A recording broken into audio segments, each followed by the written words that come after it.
Franklin City Council in District 6. Let's give it up for Mary Waters. Somebody say Still Waters 1D. Still Waters 1D. District 5. We appreciate Mary Waters. Bishop Star Jill is in the house.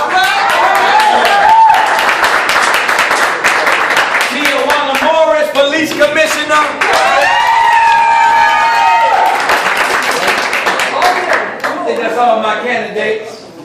Look, David Bullock is my name.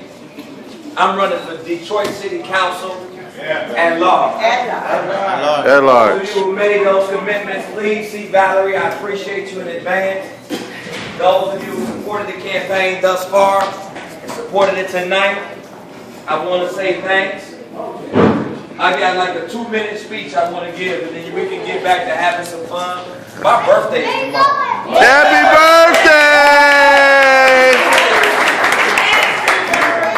Happy birthday! It's amazing to me when I hear these testimonies, especially from people who've known me for over 10 years.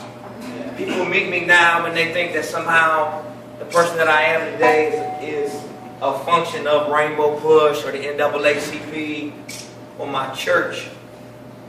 But people who've known me for a long time know the person that I am today is the person I have been for over 20 years. Deeply grounded and rooted, raised in a Christian home that emphasized caring for people, giving back, the work ethic, and education.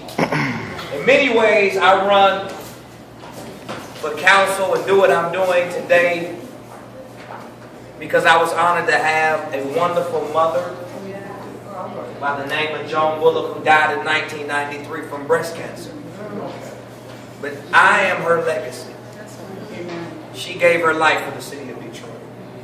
Then, of course, my father, Dr. Sam Bullock, who is the original self-made man. Left home at the age of 14, entered the military at 15, dropped out of high school.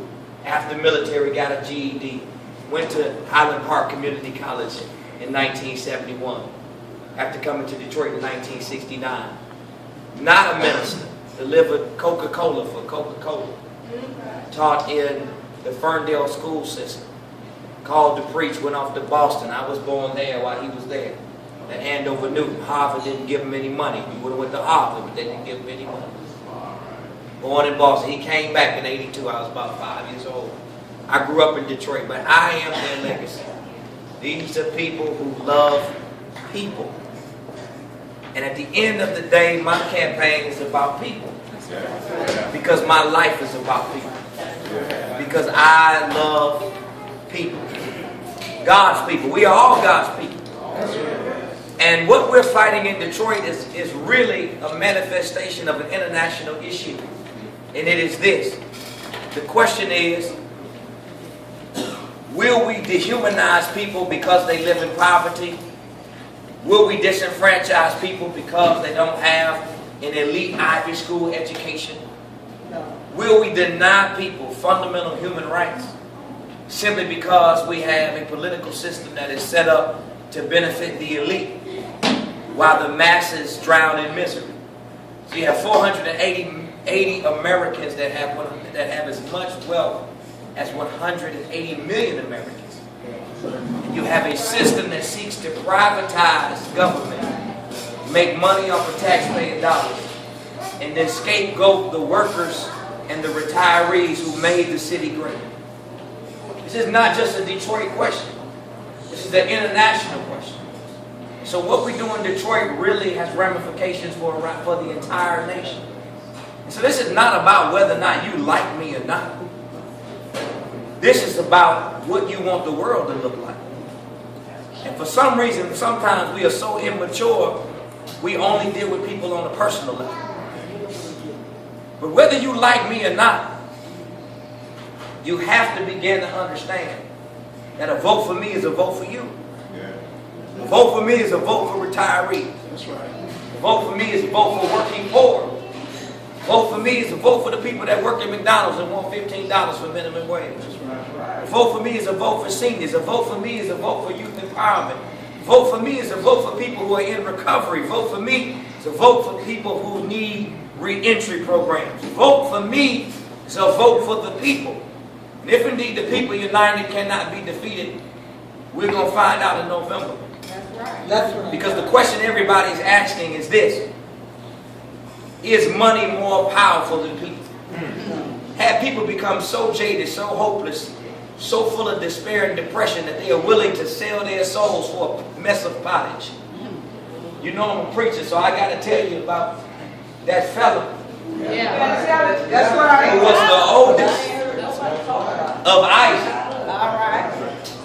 But he sold his birthright because he was hungry. That's right. For a mess of pottage. So the question in this election is, will Detroit sell its birthright? Will we give up our promise for some porridge? Because they can pay us, but at some point there has to be a people that says, this is bigger than money. This is about the world that we seek to live in. So that babies like Isaac grow up in Detroit where people are not judged by the color of their skin, but by the content of their character. So I want to thank y'all for coming out tonight. We going to hit the doors hard. We are shooting for 10 contacts. We're going to phone bank. But more than that, this campaign is going to be fundamentally about people and positivity. If you cannot be positive and optimistic, I don't want you around this campaign. We don't want to hear anything about what the other side is doing. We don't want to hear anything about being an underdog or how much ground we got to gain.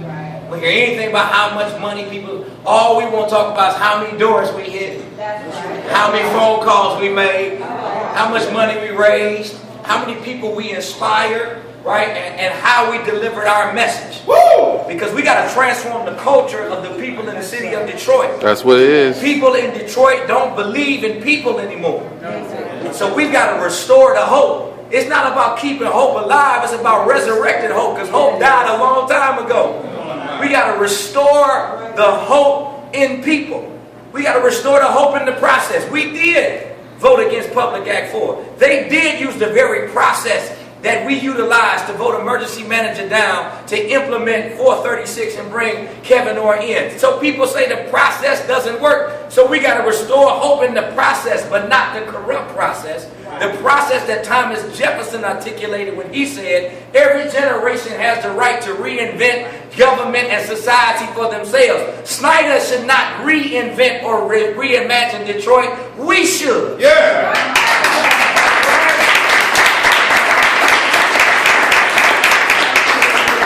I love what Tupac says when he said, you heard about that rose that grew in the crack in concrete. It proved nature wrong by learning to walk without feet. Funny it seems that by living its dreams, it learned to breathe fresh air. God bless the rose that grew in concrete when nobody else cared. We are that rose. Yeah. In the concrete jungle of a conservative political ideology that seeks to destroy our way of life, but we can live, grow, and thrive. Yes. Because God's got our back.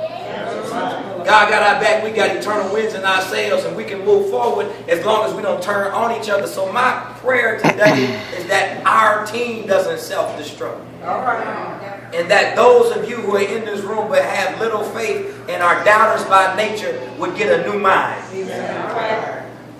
Because as long as we stay united, we will not be defeated. And it's not about bashing anybody.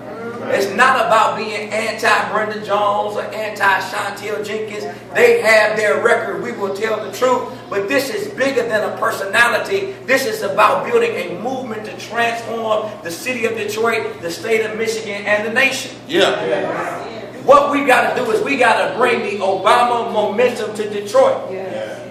But see, because you know me, you won't treat me like Barack Obama.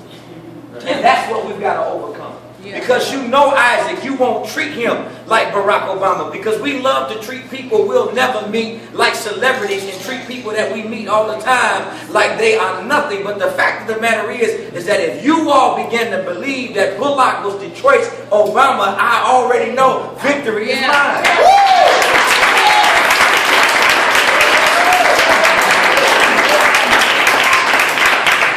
You gotta leave here tonight. You need to hit your Facebook tonight. You need your Twitter tonight. Bullock is Detroit's Obama. Bullock is Detroit's change. Bullock is Detroit's new leadership. We believe in Bullock. He come from us. He is us. He's the best of us. He Morehouse educated, Wayne State legitimated, University of Chicago dedicated. Bullock is our new leadership.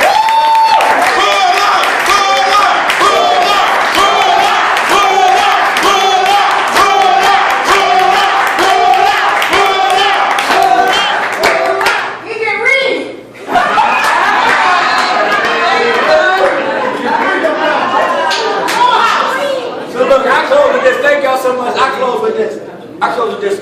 We got about 70 days. I'm gonna be calling you. We need your support. We need you on the doors. Isaac needs your support. Yeah. Needs you on the doors. Tijuana needs your support. We're gonna be calling you. The question is, can we depend on you? Can we depend on you? We need you. We're gonna be calling on you. So we're ramping up on Sunday at the Whitney. We're having our first major fundraiser. We're going to be reaching out to everybody who's here tonight. We're going to be asking you to reach out to your network. This Sunday coming, which is going to be August the 18th at 6 o'clock. Right? You'll be getting a call from the campaign. We'll be reaching out to you. We're going to be at the Whitney. We need to raise some major money. We're gonna start knocking doors and phone banking tomorrow. So you'll be getting calls. We're gonna be hitting churches, block clubs, motorcycle clubs. Right? We want to transform this campaign into Obama for Detroit. Bullock is Detroit's change. Yes. Bullock is Detroit's Obama. And that might sound strange, but the skinny kid. Our Bullock. You're Bullock. Our Bullock. That's good enough. That's good enough. But I want people to capture that momentum. Fired up! Fired up! Fired up! Fired up! So look, there's a poem that I love to quote. I'm gonna quote it like 1,000 times. Quote it, y'all. I love this poem, man. This poem is like me. Okay. At the end of the day, I heard a preacher say, an old man is coming to everybody's house. Reverend Teller's Chapman preached so powerful this week.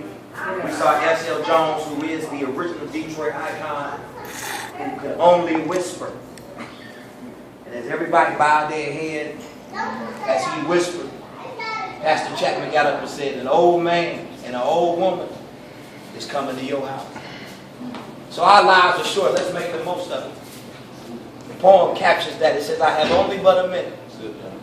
Only 60 seconds in. Forced upon me, I can't refuse it. I didn't seek it. I didn't choose it. I must suffer if I lose it. Give account of my abuse. Just a tiny little minute. But eternity.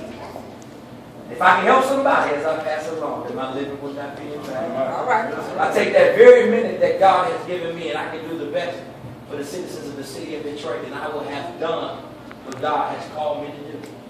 But let us all put our minutes together. If we put our minutes together, we might get an hour. We put our minutes together, we might get a day.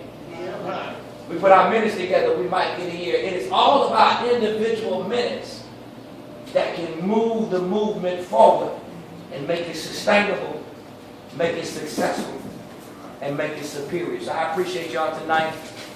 Bartenders want to get a tip.